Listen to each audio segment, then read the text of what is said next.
el día de hoy, bienvenidos a esta, su casa de estudios, el DXC. El día de hoy vamos a hablar sobre el derecho civil bienes. Esta, su asesora, Gretel Chacón, les acompañará dentro de esta bella sesión y vamos a comenzar con el derecho patrimonial.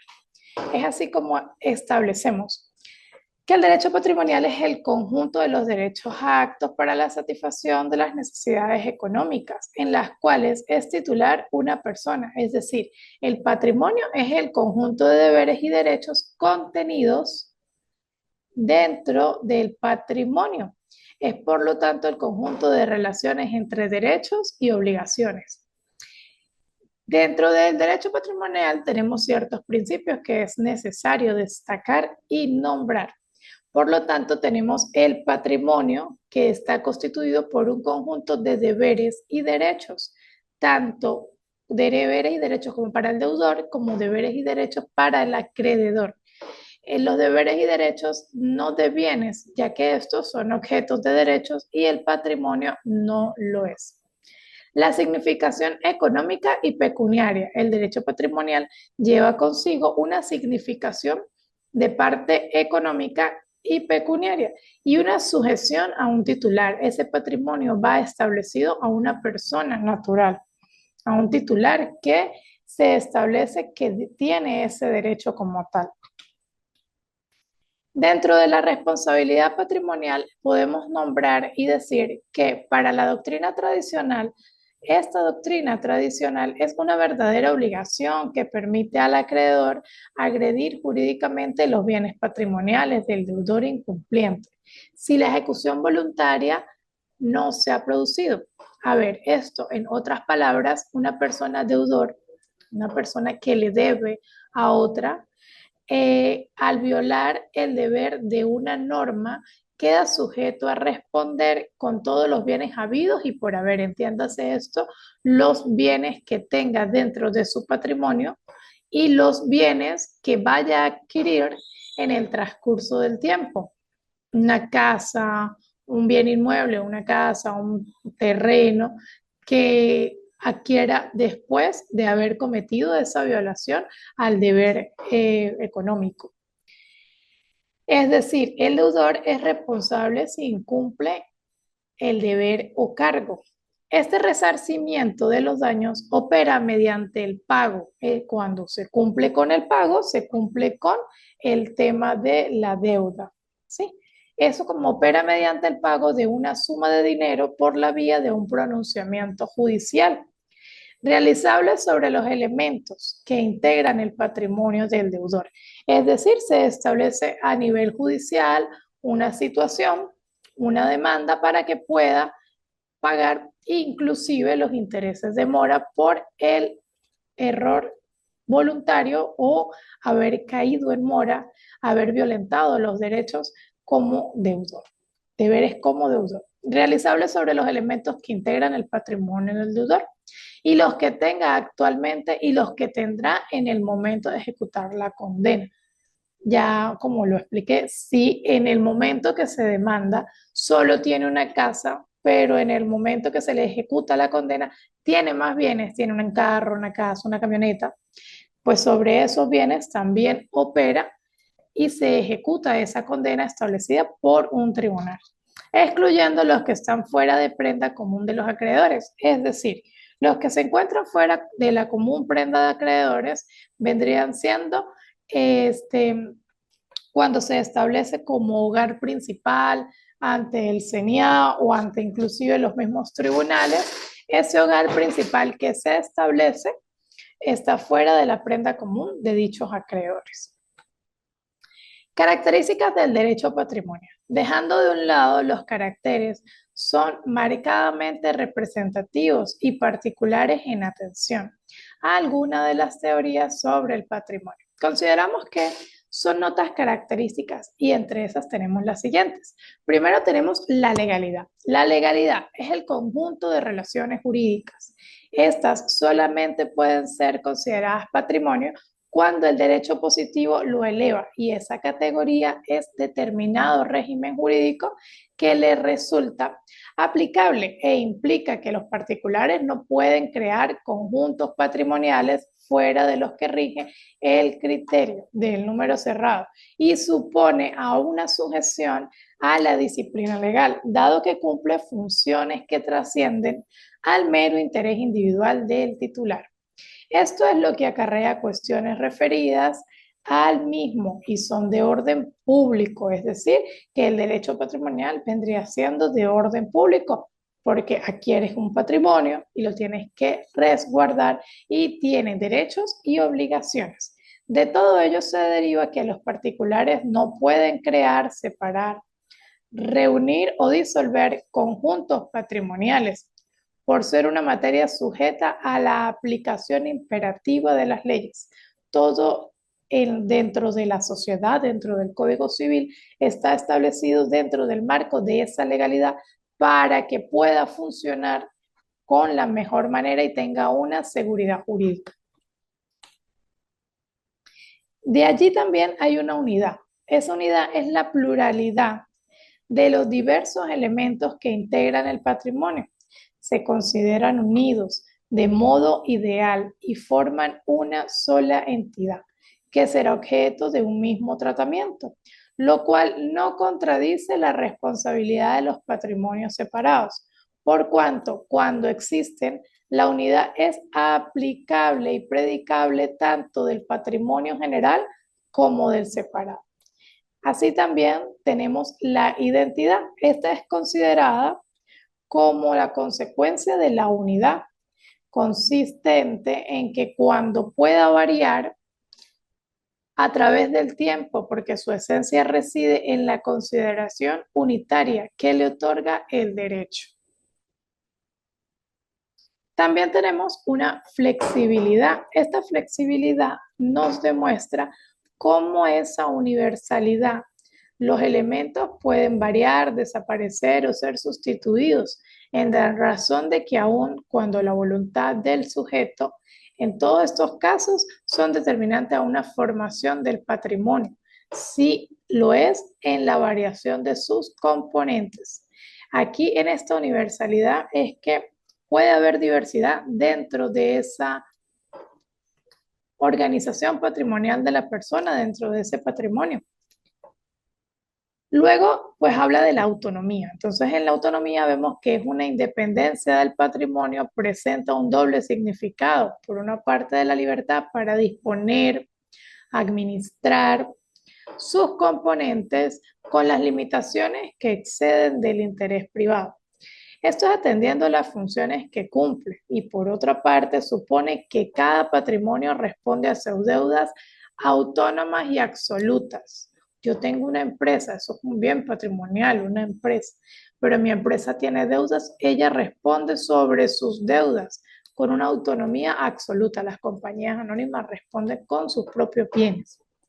Perfecta, plena y de primer grado, con la salvedad que en estas ciertas situaciones y excepciones un patrimonio puede responder con su activo, lo acabo de mencionar, del pasivo del otro, que son casos que se hable de autonomía parcial, imperfecta, preferente o del segundo grado.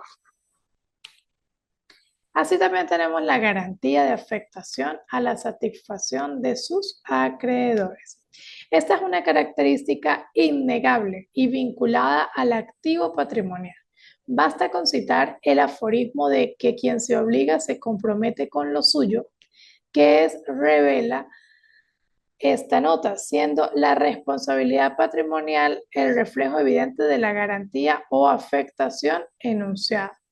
Luego tenemos la instrumentalidad, desde dos puntos de vista, o en primer lugar como figura jurídica y cuya utilidad práctica radica en permitir explicar el funcionamiento de otras instituciones. Y en segundo lugar, no menos importante, el medio que tiene la persona para desarrollar las actividades que le permitan la consecución de sus objetivos. Esto pues es bien, y es bien sabido, que el ser humano precisa de elementos pecuniarios para el logro de sus necesidades.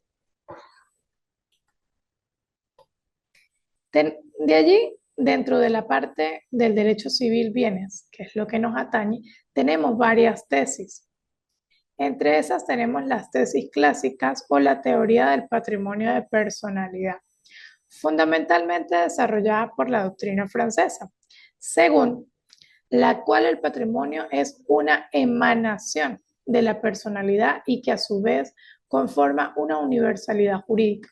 De la teoría se deriva que el patrimonio es una universalidad jurídica y que pueden ser factis y iuris, conformada, o sea, tanto de derecho como de hecho, tanto de facto, que es como de hecho, como de derecho, conformada por activos y pasivos, de lo que se configura la garantía de los acreedores sobre este patrimonio.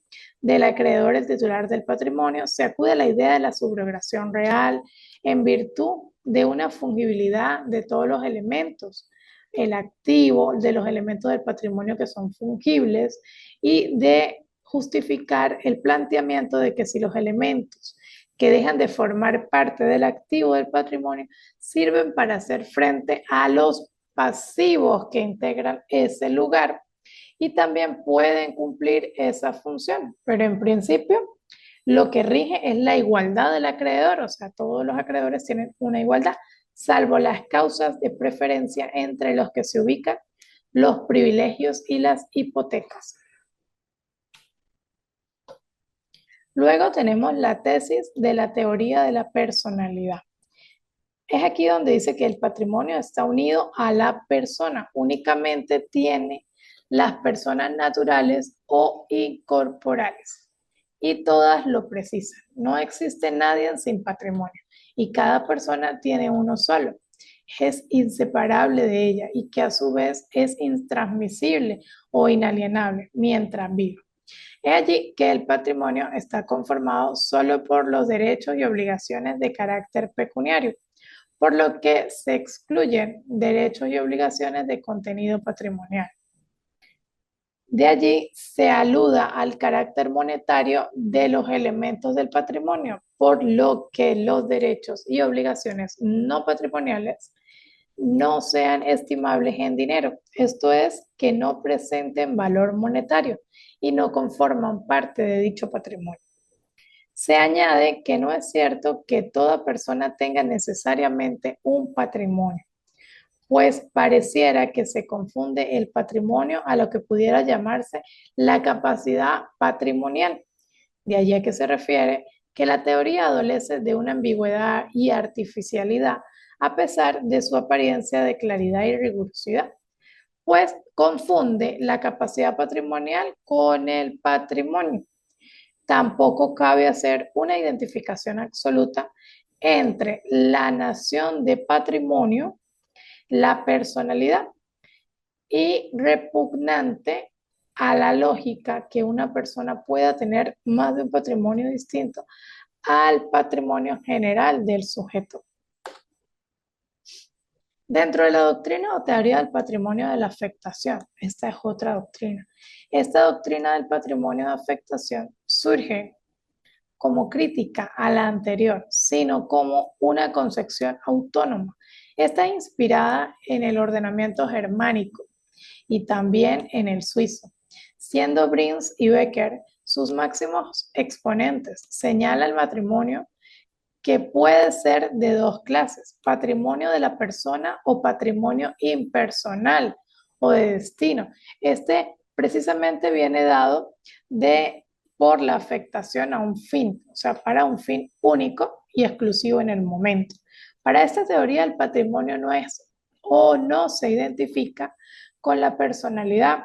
El patrimonio no se puede ser concebido como algo distinto de la personalidad, sino como algo inminente. Y este objetivo es como un conjunto de bienes cuyo vínculo de unión no es una persona entre patrimonio y personalidad que hace que puedan existir patrimonios sin sujeto y que éste sea transmisible, divisible e inajenable. Aunque algunos admiten que tal consecuencia en forma mitigada, contemplada, sea transmisible, divisible, enajenable, aunque algunos admiten eso, es un fin jurídico y a principio el ordenamiento jurídico venezolano, heredero del derecho romano, no es posible predicar tal tesis, por cuanto, aunque alguien traspase sus derechos y obligaciones patrimoniales, ello no supone que traspase el patrimonio, sino los elementos que lo llevan a tener ese patrimonio dentro de esa forma de llevar las cosas. Luego viene una teoría que es negativa o atomista. Allí la vemos representada por el sector de la doctrina que proclama la inutilidad del concepto, dado que para los partidarios de esta postura no cabe hablar de patrimonio como algo distinto de los elementos que la componen. Es simplemente una expresión utilizada para designar la suma de derechos de una persona. Es por lo que es lógico que no exista que los ordenamientos, una sistematización unitaria de la institución y que solamente se disciplinen sus componentes. Respecto a la discusión en torno a la utilidad o inutilidad, la noción de patrimonio, nos remitimos a las notas contenidas en la supra. Luego viene una teoría mixta o ecléctica. En esta doctrina moderna priva la tendencia. ¿Para dónde? Para sostener una concepción amplia del patrimonio y en el que tienen concebida los aspectos básicos de la teoría del patrimonio y de la personalidad, de la afectación. Por lo que, para explicar la vinculación entre los elementos que integran el patrimonio, debe entenderse tanto al fin al cual está afectado como a la atribución a un titular. Entre los partidarios de esta teoría se encuentra Martin Ascan, quien entiende que el patrimonio es un conjunto unitario de derechos y obligaciones, cuya cohesión obedece a la finalidad impuesta por el ordenamiento y cuya titularidad es atribuida. Es así como tenemos dentro de los bienes, tenemos el Código Civil venezolano. El artículo 10 de este Código Civil dice que los bienes muebles o inmuebles situados en Venezuela se regirán por las leyes venezolanas, aunque sobre ellos tengan o pretendan como tal las obligaciones y los contratos. El derecho civil patrimonial es la parte del derecho civil que regula las relaciones patrimoniales que vienen dadas por los bienes, las obligaciones y los contratos. Es allí como vemos que el derecho de los bienes constituye un aporte jurídico de una serie de problemas políticos, económicos y que conciernen de una manera directa a la sociedad.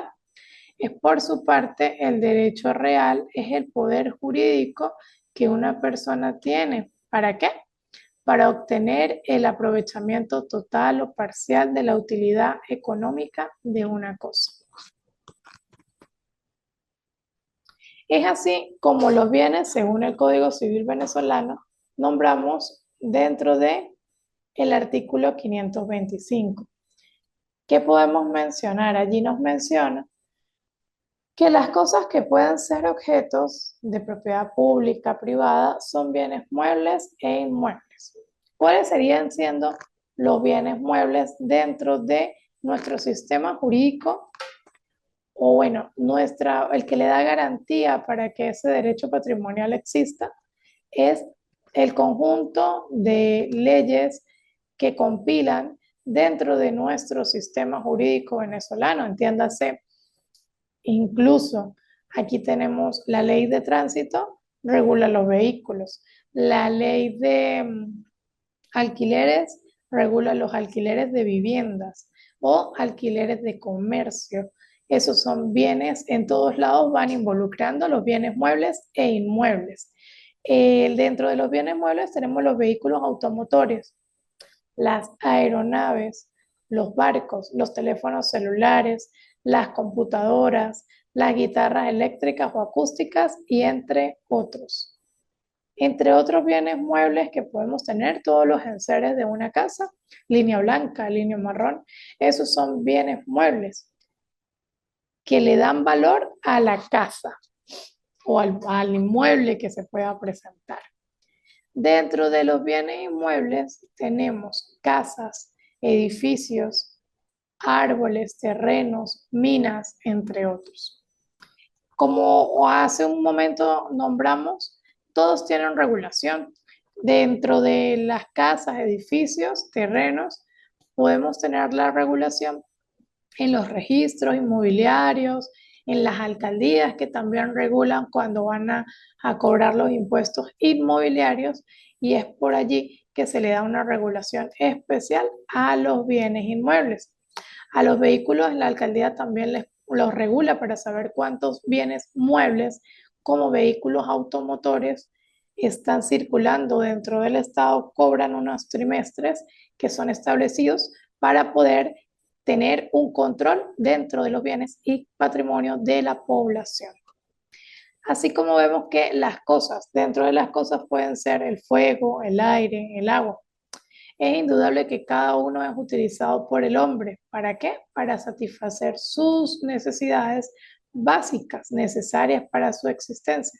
Ajá, pero cabe preguntarse si acaso podríamos ser dueños de alguno de estos. Yo creo que ninguno puede ser dueño del aire. No hay derecho de propiedad ni ninguna ley establece para ser dueños del aire. A solo pues la soberanía que no se puede violar dentro del territorio, pero eso le pertenece al Estado como tal. Ahí no se puede violentar, pero sin embargo no dice que dentro de esa soberanía las personas o el Estado van a ser dueños del aire. Porque mire, todos podemos respirar el aire donde estamos. Del fuego, nadie puede hacerse dueño del fuego. Y es así como del agua tampoco. Sin embargo, hay servidumbres de paso a nivel de, lo veremos más adelante, pero existen las servidumbres de paso y esas situaciones donde las personas tratan de adueñarse de los ríos y de los sitios pequeños por donde pasan el agua que transita. Otro de estos ejemplos de cosas serían los planetas. La utilidad de los mismos sería meramente científica, pero no podríamos, bajo ninguna circunstancia, ser dueño de ellos. Esto denota bastante importancia porque cuando salieron en las noticias hace algún tiempo que habían artistas que compraban espacios en Marte, no está establecido porque es universal, por lo tanto le pertenece al, al mundo entero los planetas, porque no podemos establecer ni hay una ley que regule el derecho a tener un planeta, una estrella. Esas cosas no están porque son intangibles. En este momento, los que han ido a la Luna, a Marte, sin embargo, eso es algo de un bien común, un bien que establece, es de todos, de todo el mundo y de todas las partes universales. Bueno, muchas gracias, muchachos. Espero cualquier duda, estaré en la plataforma y dejar todo bien en claro. Muchísimos éxitos.